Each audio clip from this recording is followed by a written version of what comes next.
Well, today we are talking about the evolution of hydrangeas. The number one question, probably all-time number one question, is why doesn't my hydrangea bloom? And we're going to talk a little bit about that today. But this is our native hydrangea.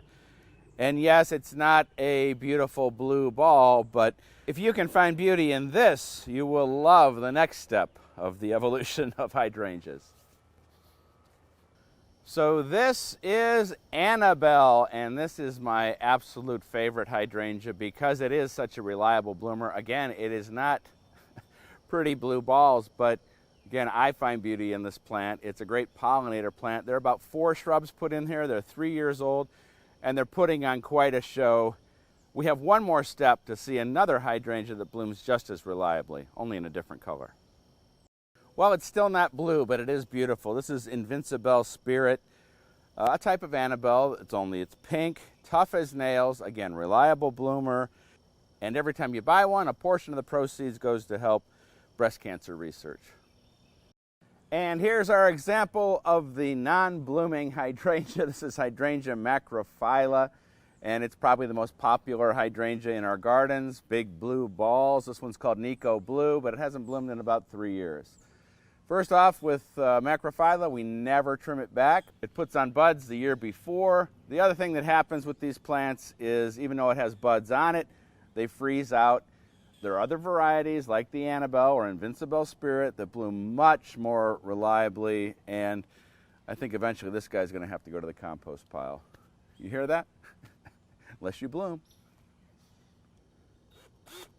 Well, we talk a lot about planting for pollinators, but this is a beneficial insect house from Better Gardens, and it's going to give the good bugs a place to nest. Look at all these different spots. Now, certainly on 4 acres of woods, there's places for the bugs, but now we can see them do their thing. And again, it's just one more way that we can help out, give the good bugs a place to do their thing. All right, now we have some real work to do. There's a good bug. We talk a lot about succession planting, especially when it comes to tomatoes, to beat the early blight and septoria leaf spot. And with all that rain we had at the beginning of the season, the tomatoes that are over there are probably going to get it. But we can still plant tomatoes, believe it or not. Look at these beautiful looking early girls. And that's the trick, is to get an early girl or a cherry, something that's going to put on tomatoes quick. See, it already has tomatoes on it. And I was looking over these at the nursery. Those are just so beautiful. I've got a few spots left that I can put these in, but it's not my last planting. I will plant as late as 4th of July. And all we're going to do is, we've got good compost down here, kind of mix it in a little bit. I always like to put, especially at this time of the season, a little bit of this Espoma tomato tone. I've been using it for a long time. It's really a great fertilizer. And just a little bit in there, and we'll mix it in, and then we'll put our plant in, and everything's going to be good. Right off the bat, I'll put a cage on it too, and some mulch. Man, those are healthy looking plants. It's exciting. And look at those roots. That is perfect, right where you want them.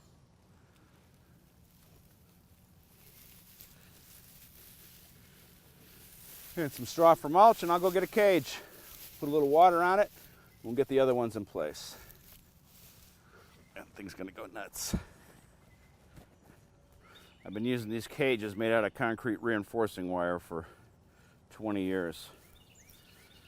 I know that might seem excessive, but believe it or not, by the end of the season, that plant is going to be toppling over this cage. And I'll probably pound a tomato steak in here too, just to make sure that cage stays in place. All right, I'm going to get these other plants in place. Exciting.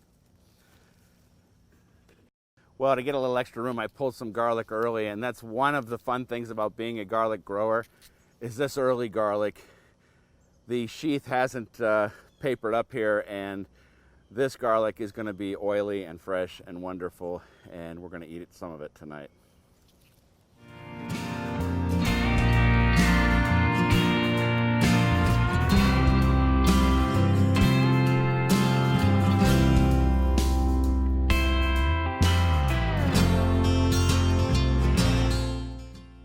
The reason we're mulching these tomatoes is one way to stop the spores, which are in the soil, from splashing up with the fungal disease.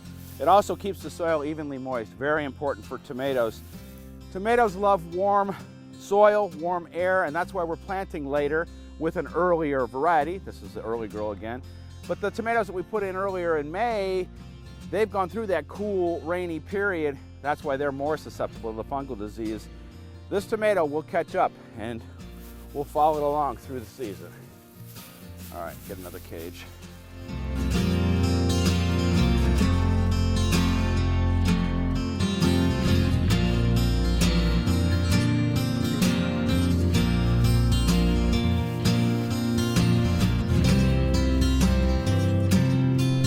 All right, one more.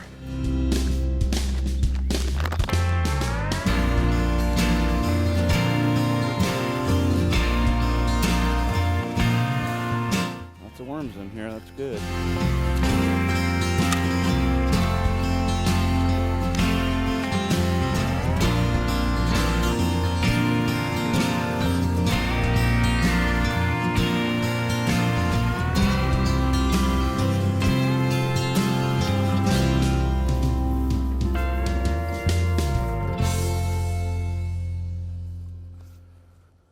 Well, the lilies have started to bloom and you can smell them all through the garden. Now check me out online. That's where you can find lots of other good garden information, how to join my Seed of the Month club.